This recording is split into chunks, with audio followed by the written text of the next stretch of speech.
उस पौधे को पकड़कर खींचता है तो अचानक उसमें से जड़ निकलकर क्रिस्टिन के हाथ को लपेट लेता है। उसमें कांटे भी होते हैं और क्रिस्टिन दर्द के मारे पूरी तरह तड़प जाता है। अब जड़ से उसको निकालकर वो अपना हाथ देखता है, लेकिन तभी वो जड़ वापस पौधे के अंदर चली जाती है। क्रिस्टिन की कुछ समझ में नहीं आता और वो उस पौधे को उठाकर कचड़े में फेंक देता है। फिर वो बैन की फोटो को देखकर सोच में पड़ जाता है कि यार मैं कुछ ज्यादा ही भोला बन गया शायद। तभी एआई कहता है कि आपके सोने का टाइम हो गया है। ये कहकर वो लाइट्स ऑफ कर देता है, लेकिन क्रिस्टिन फिर भी फोन पे लगा होता है। अब दोस्तों एआई उसका फोन भी स्विच ऑफ कर देता है और फिर कोई रास्ता न पाकर क्रिस्टिन को जबरदस्ती सोना पड़ता है। लेकिन कचड़े में पड़ा हुआ वो पौधा बाहर निकलने की करता है कोशिश और उसमें से फिर जड़ निकल आ जाती है। उसको देखकर तो लगता है कि जैसे सच में उस पौधे में जान आ गई है। अब अगले दिन वो नौकर रोबोट साफ कर रहा होता है घर में। तभी क्रिस्टिन अपने एआई को ये इंस्ट्रक्शन देता है कि सुनो मेरे लिए कॉफी बनाओ। एआई भी कॉफी बनाता है। क्रिस्टिन आधी नींद में चलकर सोफे पे बैठता है तो सोफे को देखकर चौंक जाता है, क्योंकि उसने जिस पौधे को कचड़े में डाला था वो टेबल पर होता है। क्रिस्टिन आधी नींद में था, लेकिन इससे हैरान होकर वो जाग जाता है। फिर उसे कल बैन के साथ हुई बहस याद आती है और वो एआई से कहता है कि बैन को एक टेक्स्ट भेज दो। ये कहकर वो बोलता है कि क्या लिखना है। यार बैन कल जो हुआ उसमें मेरी ही गलती थी, प्लीज मुझे माफ कर दे और वापस आ जा। दोनों पहले की तरह मस्ती करेंगे, बाहर घूमेंगे, प्लीज आ जा। लेकिन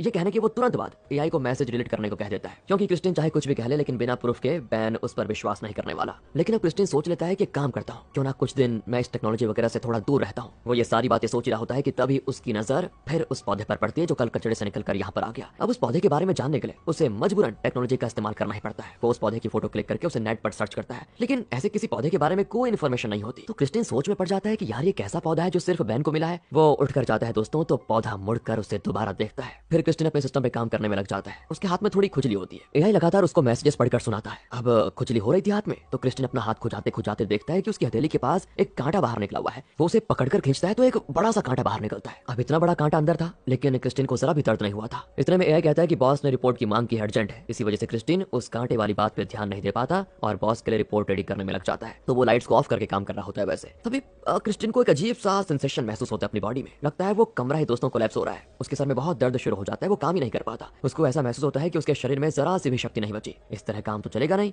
ये सोचकर वो उठ खड़ा हो जाता है। और तब उस कमरे के एक छोटे से होल से सूरज की रोशनी कमरे में पड़ती है और जब सूरज की रोशनी क्रिस्टिन पर पड़ती है ना, तब झट से उसकी कमजोरी दूर हो जाती है। वो बहुत देर रोशनी में अपना मुंह दिखाकर खड़ा रहता है। रोशनी ज्यादा आने लगती है तो क्रिस्टिन खुशी के मारे बहुत देर तक वहीं पर रहता है। अब शाम हो जाती है और तब तक क्रिस्टिन वहीं पर खड़ा का खड़ा रहता है। तभी उसको होश में आ जाता है कि यार ये मैं क्या कर रहा था। उसे बस दोस्तों इतना पता है कि वो सिस्टम में काम कर रहा था और उसे चक्कर आ गया था। उसके बाद क्या हुआ उसे कुछ नहीं पता। वो एआई से पूछता है कि टाइम क्या हो रहा है जरा बताना। एआई कहता है कि शाम के 7 बजे है और आप इतने घंटे एक ही जगह पे खड़े रहे। आपके बॉस के 4 मिस्ड कॉल्स आ चुके हैं और साथ ही बैन से एक वॉइस मैसेज भी आया। ये सारी बातें एनालाइज करने के बाद क्रिस्टिन समझ जाता है कि बॉस ने जरूर रिपोर्ट के लिए कॉल किया होगा। इसीलिए वो एआई को इंस्ट्रक्शन देता है कि जल्दी से रिपोर्ट बॉस को भेज दो। एआई भी भेज देता है। फिर वो बैन का वॉइस मैसेज प्ले करता है जिसमें बैन ने कहा था कि सॉरी क्रिस्टिन, गलती मेरी ही थी। अचानक तुम्हें टेक्नोलॉजी से हटाकर प्रकृति में धकेलने की मेरी वो सोच गलत थी। कोई इस तरह वैसे भी एक दिन में तो बदल नहीं सकता ना अपने आप को। अब मैं समझ गया हूँ, इसलिए टेंशन मत लो। आपस में सुलह करके फिर पहले की तरह दोस्त बन जाते हैं। मैं बाद में कॉल करूंगा तुम्हें। ये सब बातें सुनकर क्रिस्टिन को चैन आता है कि चलो ये प्रॉब्लम सॉल्व हो गई। और तब उसका नौकर रोबोट बीप करने लगता है। जरूर कहीं पर अटक गया होगा पहले की तरह। यही सोचकर क्रिस्टिन उठकर उसको देखने जाता है तो पता चलता है कि रोबोट तो उस पौधे के एक टुकड़े की वजह से अटका हुआ है। क्रिस्टिन उस टुकड़े को निकालने की कोशिश करता है लेकिन निकाल नहीं पाता। तो वो कैंची से उसे कट करने लगता है और वो पौधा दोस्तों फिर से अपनी जड़ से क्रिस्टिन के हाथ को लपेटकर काटने लग जाता है। दर्द के मारे फिर से क्रिस्टिन का बुरा हाल। अब क्रिस्टिन डर जाता है कि इस पौधे का महज एक टुकड़ा ऐसे रिएक्ट कर रहा है जैसे कि उसमें जान है। वो एआई से पूछता है कि एक पौधे को मार डालने का तरीका बताओ। एआई सजेशन देता है कि विनेगर और नमक मिक्स करके किसी भी पौधे पे डालोगे तो पौधा मर जाएगा। क्रिस्टिन दोस्तों अब ढेर सारा नमक और विनेगर हाथ में लिए ग्लव्स पहन लेता है और मैदान में उतर जाता है। तो जैसे वो नमक और विनेगर उस पौधे पे डालता है तो दोनों के रिएक्शन से पौधा हो जाता है नष्ट। और क्रिस्टिन की आंखों में तो एक अजीब सी हंसी होती है जैसे कि उसने कोई बहुत बड़ा तीर मार दिया हो। चलो इस मुसीबत से पीछा छूटा, ये सोचकर वो आराम से सोने चला जाता है। और अभी वो गहरी नींद में होता है कि अचानक किसी चीज के टूटने की आवाज आती है। क्रिस्टिन आवाज देता है कि यार बहन तुम आ गए क्या, बताया नहीं। पर कोई जवाब नहीं आता। अरे कहीं चोर तो नहीं घुस गया। ये सोचकर वो बेसबॉल बैट लेकर कमरे से बाहर जाता है ताकि अगर चोर आ गया हो तो उसे पीट दे। आवाज किचन से आई थी तो किचन की ओर देखता है वो, पर रास्ते में फर्श पर कोई चिपचिपा पदार्थ फैला होता है। क्रिस्टिन उस पर पैर रख भी देता है और एकदम वो गम की तरह उसके कदमों पर चिपक जाता है। वो फिर अपने पैर को साफ करते किचन में पहुंचता है। अब एक चीज बताऊं आपको, क्रिस्टिन ने किचन सिंक में ही उस पौधे को नमक और विनेगर डालकर मार डाला था, लेकिन अभी वहां पर वो पौधा नहीं होता। अब क्रिस्टिन फर्श पर फैले हुए उस चिपचिपे पदार्थ को फॉलो करके जाता है तो देखता है कि वो पौधा टेबल के ऊपर है और थोड़ा बड़ा भी हो गया है। ये देखकर उसकी आंखों में डर आ जाता है। वो थक हार कर सोफे पे बैठ जाता है और सोच में पड़ जाता है कि मैंने जब इस पौधे को मार दिया था, इसे खत्म कर दिया था, लेकिन ये बार बार वापस कैसे आ रहा है और हर बार पहले से बड़ा होता है। ये सच भी है या फिर मेरा इल्यूजन है। तो वो धीरे से पौधे के पास जाता है तो रियलाइज करता है कि वो पौधा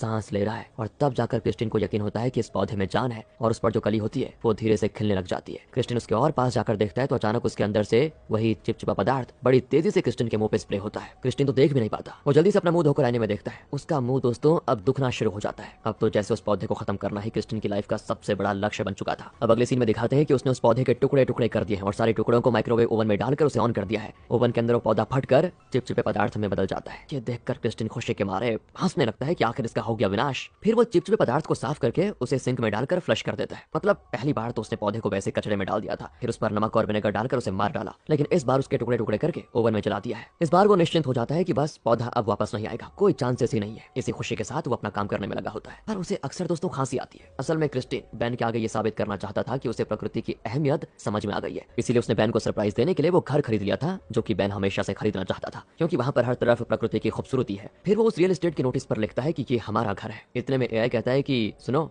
बॉस का रिप्लाई आ गया है, कह रहे हैं कि ऐसा भद्दा रिपोर्ट हमने आज तक नहीं देखा, तो आपको रिपोर्ट दोबारा बनाना होगा। अब क्रिस्टिन उससे कहने वाला होता है कि बॉस को कॉल लगाओ, पर उससे बोला ही नहीं जाता और अचानक उसके सर में दर्द हो जाता है। उसे अजीब आवाजें आती है और पीछे के लाइट बल्ब्स ब्राइट होने लग जाते हैं। इतना ही नहीं दोस्तों, आसपास के गैजेट्स और यहाँ के इलेक्ट्रिकल वायर में करंट पास होने की आवाज तक उसे बहुत तेज सुनाई देती है। और इतनी बारीक आवाज उसको सुनाई दे रही है तो सोचिए कि घर के जो गैजेट्स डिवाइसेस हैं उनकी आवाजें उसे कितनी ऊंची सुनाई दे रही होगी। उससे तो लगता है कि उसका सर ही फट जाएगा। वो बेहोश हो जाता है, पर शुक्र है उसे कुछ हुआ नहीं, क्योंकि कुछ ही देर में ठीक उसके ऊपर सूरज की रोशनी गिरती है। तब जाकर क्रिस्टिन को दोबारा होश आता है। वो एकदम स्टैचू की तरह उसी रोशनी में बना रहता है, और फिर जब शाम होती है तो सूरज की रोशनी चली जाती है। तब जाकर उसका होश वापस आता है और तभी उसे बैन का कॉल आता है। वो फोन उठाने जाता है तो देखता है कि उसके हाथ की उंगलियों में कांटे उग रहे हैं। वो तुरंत बाथरूम जाता है और आईने के सामने खड़ा होकर उन कांटों को निकालने की कोशिश करता है। नाखून काटने वाले डिवाइस से बात नहीं बनती, तो वो अपने मुंह से उन कांटों को निकालने की कोशिश करता है। अचानक उसे लगता है कि उसके मुंह से खून निकलने वाला है। वो बहुत खांस भी रहा होता है। फिर वो एआई से 911 को कॉल करने को कहता है, लेकिन खांसी की वजह से उसकी बात एआई को समझ ही नहीं आती। और दोस्तों क्रिस्टिन किसी तरह अपने एक हाथ से कांटे निकाल लेता है। उसके बाद वो बैन को मैसेज करता है कि भाई मेरी हेल्प करो यार, मैं फंस गया हूँ। फिर वो अपने मुंह में हाथ डालकर उस चीज को निकालता है जिसकी वजह से उसको खांसी हो रही थी। असल में वो बहुत बड़ा पौधा होता है। उसे निकालकर क्रिस्टिन पहले सिंक में डालता है तो वो तो हिलता है जैसे कि उसमें जान हो। उसको बाहर निकालने के बाद क्रिस्टिन को लगता है कि जैसे कोई उसके शरीर के टुकड़े टुकड़े कर रहा है। वो दर्द से तड़पने लग जाता है। उसकी छाती से पौधे की जड़ बाहर निकलती है, लेकिन तभी वो अपना ट्रिमर निकालता है और उन्हें काटने की कोशिश करता है, लेकिन दर्द बहुत ज्यादा होता है दोस्तों उसे। और तब जाकर उसे रियलाइज होता है कि जब मैं उस पौधे को काट रहा था, उसे खींच रहा था, तो पौधे को भी इतना ही दर्द हुआ होगा। लेकिन दोस्तों पौधे को अब इतना गुस्सा आ चुका है कि वो क्रिस्टिन को छोड़ेगा ही नहीं, उसकी जान लेकर रहेगा। और उसकी छाती से एक बड़ा सा पौधा भी उगने लग जाता है। कुछ देर के बाद बैन क्रिस्टिन का मैसेज देखकर घर आ जाता है, लेकिन घर के हालात देखकर दोस्तों वो भी बौखला जाता है। सब कुछ तहस नहस पड़ा होता है और पूरे घर में सिर्फ उस पौधे के टुकड़े पड़े होते हैं और फर्श पर वो चिपचिपा पदार्थ हर तरफ फैला होता है। बाथरूम से कोई आवाज आती है तो बैन वहां जाता है। वहां का दृश्य देखकर बैन की हालत खराब, क्योंकि क्रिस्टिन बाथटब में आधा इंसान और आधा पौधा बना बैठा होता है। बैन की तो समझ नहीं आता कि यहाँ पर क्या हुआ है। यहाँ से अब सीधे 1 साल के बाद का सीन दिखाते हैं। क्रिस्टिन ने प्रकृति के बीच में बैन के लिए जो घर खरीदा था, वहीं पर अब बैन रहता है। उसके चारों ओर खूबसूरत पौधे फूल बाग होते हैं, जो जगह देखने में दोस्तों बहुत ही लुभावनी होती है। जैसा बैन चाहता था वो प्रकृति के बीच बहुत ही आराम से जीना शुरू कर देता है। फिर वो पास ही के जंगल में जाता है जहाँ पौधों के बीच एक हाथ होता है, और उसी के पास होता है दोस्तों क्रिस्टिन, जो बहुत ही अजीब दिखता है और लगता है किसी पेड़ की वो जड़ बन चुका है। बैन उसके पास जाकर कहता है कि ये